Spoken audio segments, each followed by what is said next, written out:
What is up, you guys? I am Missy Renee, and in today's video we're going to talk about the 12 disciples, or the 12 disciplines or qualities of the mind. So if manifestation and conscious creation are topics that you are interested in learning more about, then definitely do not forget to subscribe to my channel and hit that bell icon so that way you are notified when I release new videos every week.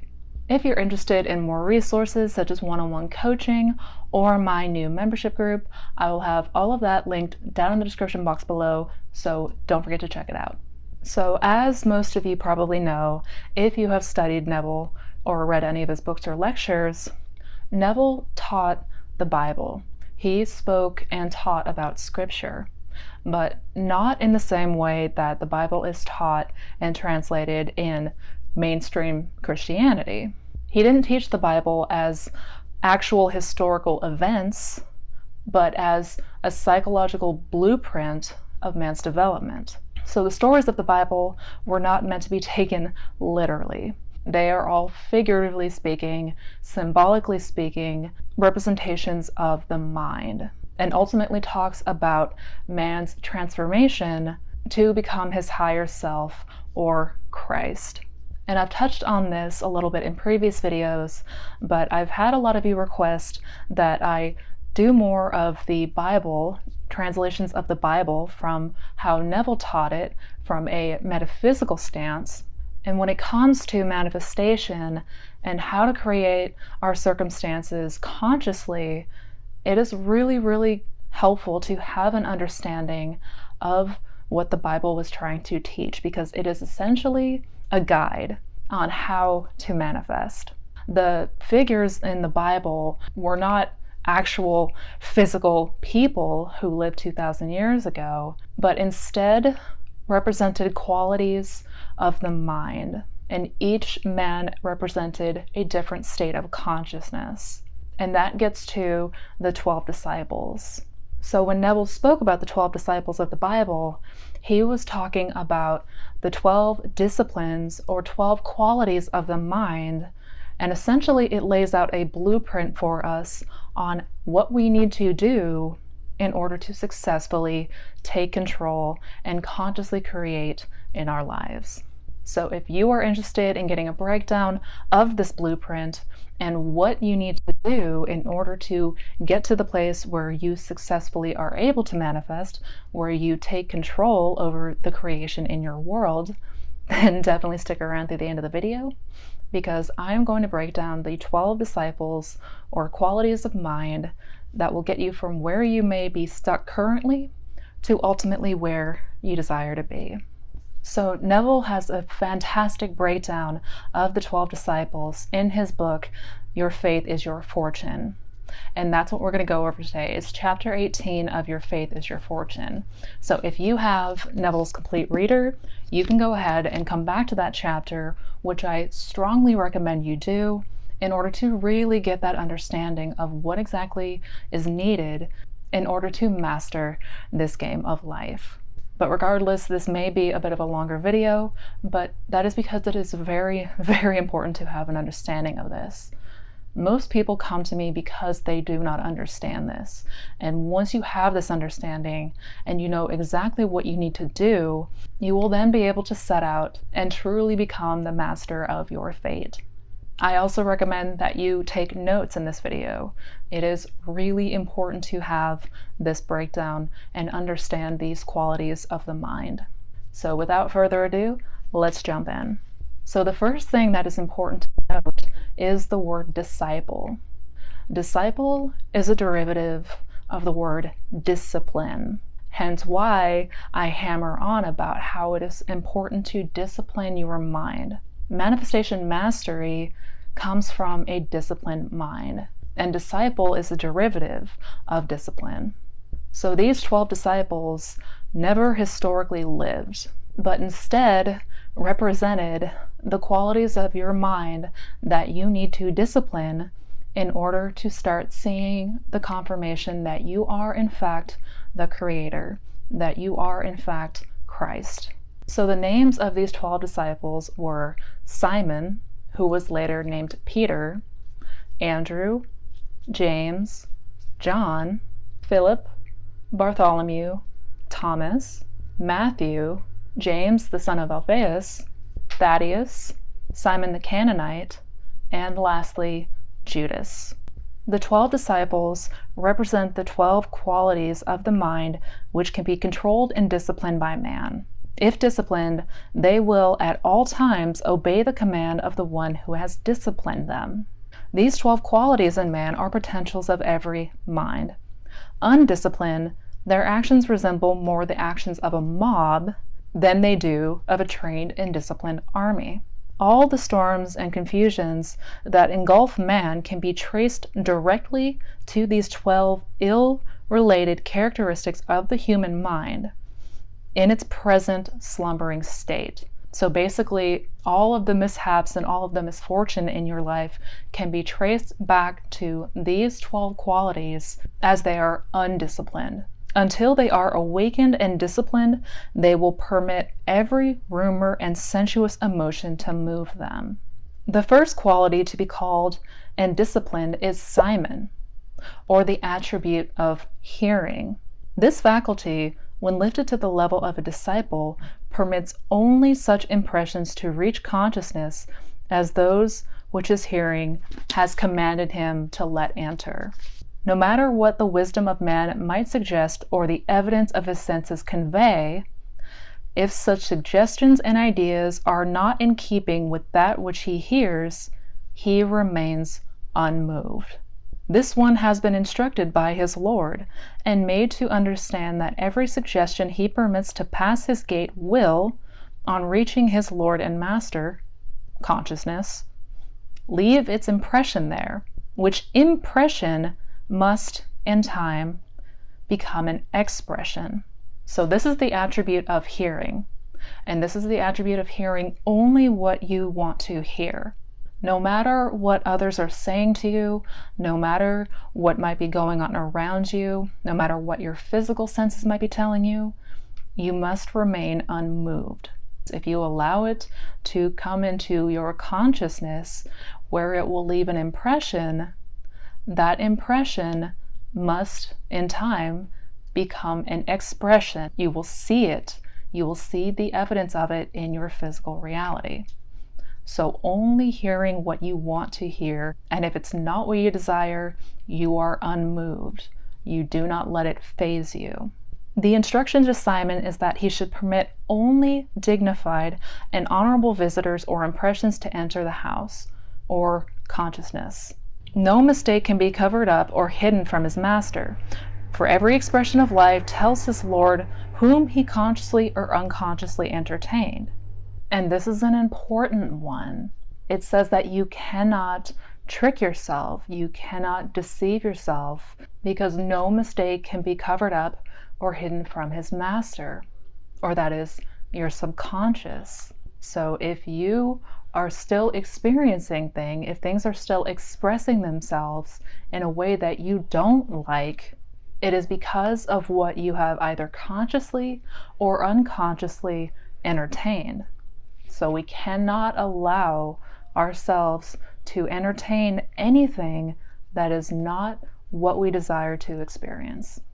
When Simon, by his works, proves himself to be a true and faithful disciple, then he receives the surname of Peter, or the Rock, the unmoved disciple, the one who cannot be bribed or coerced by any visitor. He is called by his Lord Simon Peter, or the one who faithfully hears the commands of his Lord, and besides which commands he hears not. So again, this is the discipline of being unmoved. When you hear something that you do not want, if you hear something that is not what you desire to experience, you do not allow it, you do not entertain it, you do not get moved by it. Simon Peter only entertains the thoughts and experiences that he desires. The second quality to be called to discipleship is Andrew, or courage. As the first quality, faith in oneself, is developed, it automatically calls into being its brother, courage. Faith in oneself which asks no man's help, but quietly and alone appropriates the consciousness of the quality desired, and, in spite of reason or evidence of his senses to the contrary, continues faithfully, patiently waiting in the knowledge that his unseen claim, if sustained, must be realized. Such faith develops a courage and strength of character that are beyond the wildest dreams of the undisciplined man, whose faith is in things seen. So the second discipleship or discipline is courage. And this is when you are able to put your faith completely and totally into what you desire, and only on what you desire. It's when you have the courage to not entertain anything that your senses may tell you is solidly real. The faith of the undisciplined man cannot really be called faith. For if the armies, medicines, or wisdom of man in which his faith is placed be taken from him, his faith and courage would go with it. But from the disciplined one, the whole world could be taken, and yet he would remain faithful in the knowledge that the state of consciousness in which he abides must, in due season, embody itself. The courage is Peter's brother Andrew, the disciple, who knows what it is to dare, to do, and to be silent. So for your undisciplined mind, you'll find that you cannot have the faith if your circumstances won't allow it. For the undisciplined man, any sort of courage or faith goes completely out the window the minute things on the outside don't appear the way that you want it to be. But from the disciplined man, from the disciplined mind, you could have everything look completely against all odds and out of your comfort zone and look like the whole world is stacked against you, and you will still remain in that faith. It is the unshakable faith and the courage that is needed to maintain it. This is the second discipline, Andrew. The next two, the third and fourth disciple, who are called, are also related. These are the brothers, James and John. James, the just, the righteous judge, and his brother John, the beloved. Justice, to be wise, must be administered with love, ever turning the other cheek, and at all times returning good for evil, love for hate, non-violence for violence. The disciple James, symbol of a disciplined judgment, must, when raised to the high office of a supreme judge, be blindfolded, that he may not be influenced by the flesh, nor judge after the appearance of being. So James is the righteous judge, and this disciple says that he must be blindfolded so that he may not be influenced by whatever is going on outside of him. Whatever is appearing in the 3D, it is being blind to it. Just like justice, the righteous judge, James is not allowing yourself to see and to be blind to anything outside of you that you do not desire. These two disciples, or aspects of the mind, are one and inseparable when awakened. Such a disciplined one forgives all men for being that which they are. He knows, as a wise judge, that every man perfectly expresses that which he is, as man conscious of being. He knows that upon the changeless foundation of consciousness all manifestation rests, that changes of expression can be brought about only through changes of consciousness. So James and John are one. They are related. And when they come into discipleship, it is not allowing yourself to be fazed by the appearances. You are blind to whatever is happening in the flesh or in your physical reality. And you are not accepting anything that is not coming from a place of love and honor. This discipleship forgives all men as they are, because as the wise judge, they know that man is going to be a perfect outpicturing of whatever they deem him to be and whatever they believe to be true. With neither condemnation nor criticism, these disciplined qualities of the mind permit everyone to be that which he is. However, although allowing this perfect freedom of choice to all, they are nevertheless ever watchful to see that they themselves prophesy and do, both for others and themselves, only such things which, when expressed, glorify, dignify, and give joy to the expressor. The fifth quality, called to discipleship, is Philip. This one asks to be shown the Father. The awakened man knows that the Father is the state of consciousness in which man dwells, and that this state or Father can be seen only as it is expressed. He knows himself to be the perfect likeness or image of that consciousness with which he has identified. So he declares, "No man has at any time seen my Father, but I, the Son, who dwelleth in his bosom, have revealed him. Therefore, when you see me, the Son, you see my Father. For I come to bear witness of my Father. I and my Father, conscious and its expression, God and man, are one." So this is the knowing that you are in the perfect image and likeness of God, or your state of consciousness.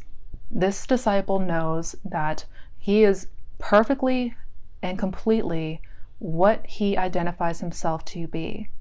And he declares it when he says, "I and my Father, consciousness and the expression, God and man, are one." This aspect of the mind, when disciplined, persists until ideas, ambitions, and desires become embodied realities. This is the quality which states, "Yet in my flesh shall I seek God." It knows how to make the world flesh, how to give form to the formless. So this is the discipleship of persistence. This is the knowing that whatever you persist in will ultimately become your reality, and that you give form to the formless. Your consciousness will give expression to whatever you entertain. The sixth disciple is called Bartholomew. This quality is the imaginative faculty, which quality of the mind when once awake distinguishes one from the masses. An awakened imagination places the one so awakened head and shoulders above the average man, giving him the appearance of a beacon of light in a world of darkness. No quality so separates man from man as does the disciplined imagination. This is the separation of the wheat from the chaff. Those who have given most to society are artists, scientists, innovators, and others with vivid imaginations. Instead of developing the imagination of man, our educational system oftentimes stifles it by attempting to put into the mind of man the wisdom he seeks. It forces him to memorize a number of textbooks which, all too soon, are disproved by later textbooks. Education is not accomplished by putting something into man. Its purpose is to draw out of man the wisdom which is latent within him. May the reader call Bartholomew to discipleship, for only as this quality is raised to discipleship will you have the capacity to conceive ideas that will lift you beyond the limitations of man. So this is the discipleship of a vivid imagination, an awakened imagination. This is your creative faculties. It is only through the imagination that you will have the capacity to conceive ideas that will lift you beyond any limitations that may be present. The seventh is called Thomas. This disciplined quality doubts or denies every rumor and suggestion that are not in harmony with that which Simon Peter has commanded to let enter. This quality of denial, when disciplined, protects man from receiving impressions that are not in harmony with his nature. He adopts an attitude of total indifference to all suggestions that are foreign to that which he desires to express. Disciplined denial is not a fight or a struggle, but total indifference. So this disciple is the only exception in which doubt is a good thing. This disciple instead doubts or denies anything that is unwanted. Thomas doubts or denies anything that is not of good rapport or anything that he does not desire to experience. This is the quality of denial or complete indifference to anything other than what you desire to manifest. Matthew, the 8th, is the gift of God. This quality of the mind reveals man's desires as gifts from God. The man who has called this disciple into being knows that every desire of his heart is a gift from heaven, and that it contains both the power and the plan of its self-expression. Such a man never questions the manner of its expression. He knows that the plan of expression is never revealed to man, for God's ways are past finding out. He fully accepts his desires as gifts already received and goes his way in peace, confident that they shall appear. So the discipleship of Matthew is a really important one. It is understanding that our desires themselves are a gift from God, and those desires come to us with the power and plan of its expression. This is why we are told to go straight to the end. Go straight to the end of our desire, live in our wish fulfilled, and walk in that confidence that it will unfold. Because our desires already have a way of unfolding naturally. We don't need to know the how. That is not our job. And we know that it is beyond what our conscious scope could figure out. This is why we don't figure out the how. We don't need to know that. We just need to keep persisting and walking in the faith of that desire, confident that it will appear. And if you do that, it will appear. The 9th disciple is called James, the son of Alphaeus. This is the quality of discernment. A clear and ordered mind is the voice which calls the disciple into being. This faculty perceives that which is not revealed to the eye of man. This disciple judges not from appearances, for it has the capacity to function in the realm of causes and so is never misled by appearances. So this discipleship is the discernment of the outside world. This is not judging things from its appearance. Even if things appear to be going completely sideways and not the way that you want it to go, this disciple will allow you to discern yourself from the outside world. This is the aspect of the mind that has the capacity to see things that are not yet seen. So we do not judge by the appearance or how things are going. Because just like with Matthew, we know that each desire already comes to us as a gift from God with the power and the ability to self-express. We just need to allow it to unfold and not judge the outside appearances. Thaddaeus, the 10th, is the disciple of praise, a quality in which the undisciplined man is woefully lacking. When this quality of praise and thanksgiving is awake within man, he walks with the words, "Thank you, Father," ever on his lips. He knows that his thanks for things not seen opens the window of heaven and permits gifts beyond his capacity to receive to be poured upon him. The man who is not thankful for things received is not likely to be the recipient of many gifts from the same source. Until this quality of the mind is disciplined, a man will not see the desert blossom as the rose. Praise and thanksgiving are to the invisible gifts of God, one's desires, what rain and sun are to the unseen seeds in the bosom of the earth. So this is the disciple of gratitude. This is giving thanks for things that are not yet seen, knowing that they are on its way. And this is why it is so important to remain in a state of gratitude and really focus on that state of gratitude. Because once in that state where you are thankful, that means blessings have been bestowed upon you, and thus you will receive those blessings. The 11th quality is called Simon of Canaan. A good key phrase for this disciple is hearing good news. Simon of Canaan, or Simon of the land of milk and honey, when called to discipleship, is proof that the one who calls this faculty into being has become conscious of the abundant life. This disciplined aspect of the mind is incapable of hearing anything other than the good news, and so is well qualified to preach the gospel, or the good spell. So this disciple is the consciousness, or being conscious of hearing the good news and being aware of the abundant life.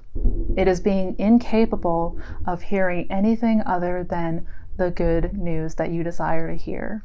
The 12th and last of the disciplined qualities of the mind is called Judas. When this quality is awake, man knows that he must die to that which he is before, so he can become to that which he desires to be. Man knows that he must die to that which he is before he can become that which he desires to be. Now, this is important, so take note. So it is said of this disciple that he committed suicide, which is the mystic's way of telling the initiated that Judas is the disciplined aspect of detachment. This one knows that his I am, or consciousness, is his savior, so he lets all other saviors go. This quality, when disciplined, gives one the strength to let go. So this is the final piece. This is the discipleship of letting go, of detachment, of anything that you no longer desire to be. It is knowing that in order to become what you desire, you must first kill the old man. You must die to the old self before you can be born anew. Except ye be born again, you cannot in any wise enter the kingdom of heaven. No greater love hath man than this, that he give his life for a friend. When man realizes that the quality desired, if realized, would save and befriend him, he willingly gives up his life, or the present conception of himself, for his friend by detaching his consciousness from that which he is conscious of being and assuming the consciousness of that which he desires to be. So Judas is the discipleship of detachment. It is understanding that in order to become what you desire to be, you must detach yourself from your current state of consciousness. You need to kill the old man. Until you let go of the old conscious state of being, you will not become what you desire to be, and you will not see your desires come to fruition. And Judas is the one to accomplish this through detachment. So these are the 12 qualities of mind that were given to us. And we are here to bring those qualities to discipleship. We are here to discipline each of these qualities of the mind so that we can ultimately start to consciously see the things and experience only the things that we desire to experience. When this is accomplished, man will say, I have finished the work which thou givest me to do. I have glorified thee on earth, and now, O Father, glorify thou me with thine own self, with the glory which I had with thee before the world was. So I strongly recommend coming back to this and reading it as many times as you need to fully digest and understand. This has laid out a blueprint for all of us that if we follow, we can experience in this life anything that we desire to experience. I will leave the links below to the PDF book of Your Faith is Your Fortune in case you don't have it, so you can read it as many times as you need to and take all the notes that you need. And this is definitely one that is worth reminding and repeating.